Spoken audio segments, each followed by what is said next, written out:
Okay, today I want to dive into what defines a function. So in order to do that, I want to talk about the domain, the range, and then the codomain. Then I'd like to give you the definition of a function and finish it off with some examples. So now I want to begin with a scenario. So if you own any social media, you should probably something that you noticed is the increase of at-home workouts. So now let's suppose that Salgado is doing a home workout and his objective is to do 100 push-ups. Now let's suppose that he wanted to break it down in this fashion. Let's say that he wants to start off with 40 push-ups for his first set. And let's say I rest for 90 seconds and then I want to attempt to do 30.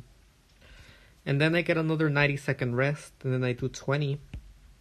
And then I take one final rest, and then I have to do 10 more if I want to get to that 100 push-up. So here, this would be my codomain. These are all of the possible outcomes. And now, let's say that I begin, and let's say that I begin my first set. And for my first set, I'm able to do the 40 push-ups. Alright, so then I rest for 90 seconds, and then I begin my second set here. And let's say that for my second set, I'm also successful, and I'm able to do all 30 push-ups. Now let's say I rest for another 30 seconds, and then I attempt my third set, and then I'm able to do 20 push-ups. But after these 20 push-ups, I realized that I'm fried. Like, I can't do anything else. I can't even attempt to do one more. So I'm not even gonna attempt to do the fourth set here. So now here, the 1, 2, and 3, I would call this my domain. These are all of the inputs that I basically attempted. And now here, the codomain is the set of all possible outputs, but the only ones that got outputted were 40, 30, and 20. So the 40, 30, and 20, all three together, that would be my range. So the 40, 30, and 20, that would be the range. The stuff that actually came out. So if I wanted to put them all together, I would say that the domain is the set of all x values that got inputted, so 1, 2, and 3, and then the range would be the set of all y values that got outputted, so here it'd be 20, 30, and 40. So the range is not necessarily the same as your codomain. It could be, but it's not always true. Alright, so now let's put it all together. Let's see how domain and range are gonna play a role on defining a function. So here basically are definitions for domain, range, codomain. You can pause and review these. So here's the definition of a function. So a function relates each element, this is very important, each element of a set with exactly one element of another set. So all of our x values, all of our inputs, each element inside this set is going to relate or is going to map to exactly one element in our range. So let's take a look at an example. So here it says, determine if the following relation is a function. So I'm going to identify all of my x values. These are going to be the inputs.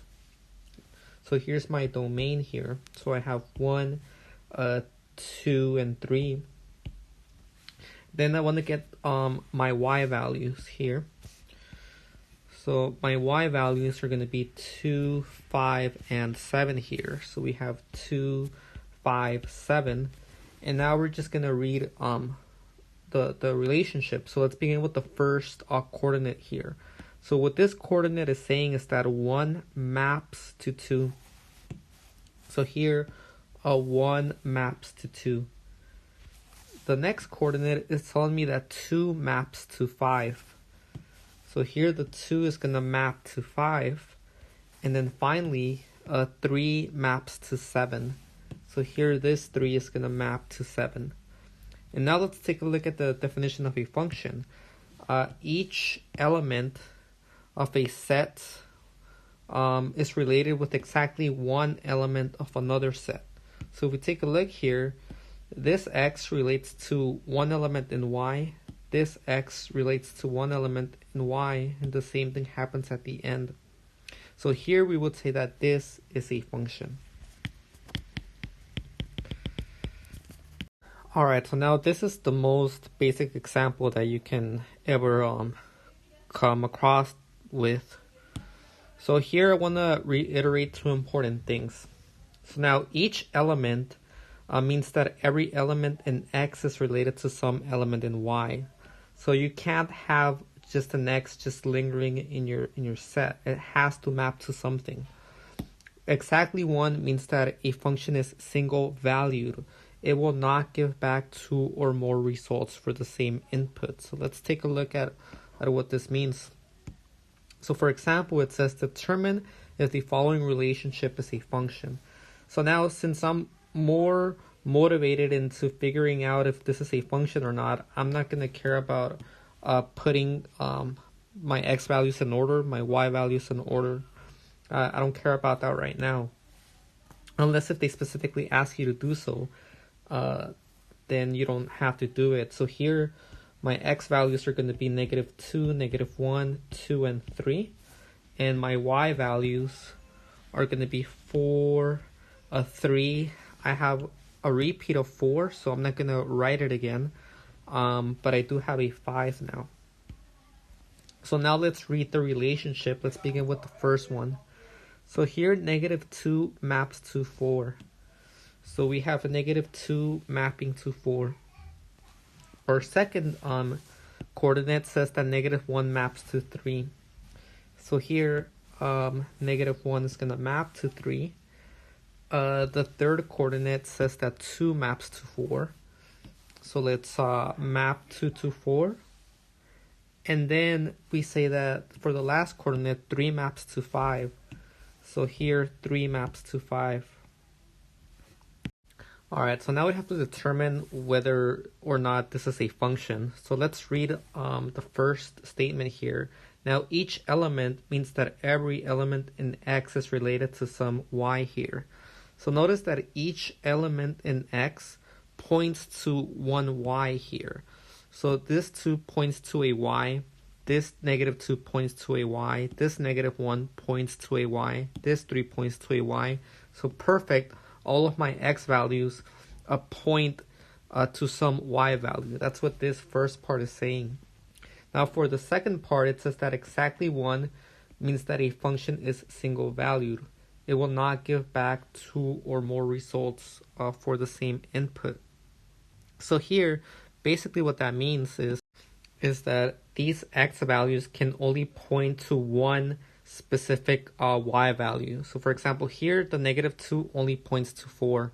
It doesn't point to any other of these y values. And the same can be said for these ones. The -1 only points to 3, the 2 only points to 4, and the 3 only points to 5.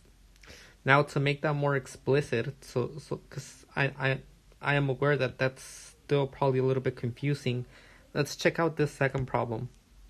So now here, the same thing, we have to determine if this is a function. And actually, my bad, let me go back. This is a function here. We would say that this is a function. Whoa, so yes. So let's take a look at this one. So here, again, I want to put all my inputs. So those are my x values. So I'm going to get -1, 3, -5, and another 3. So we don't have to repeat it here. So now I want to put my y values or my range here, which are going to be these ones, 5, 2, and 1. So 5, 2, and 1. So now here you're going to see the power of why we don't repeat numbers.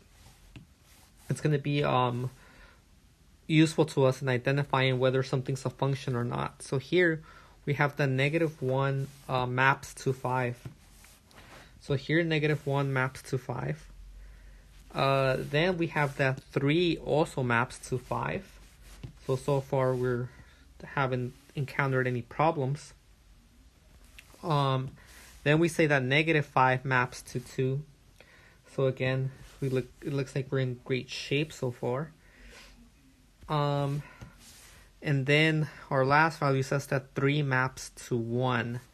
So here, we should begin to question ourselves if we have a function or not.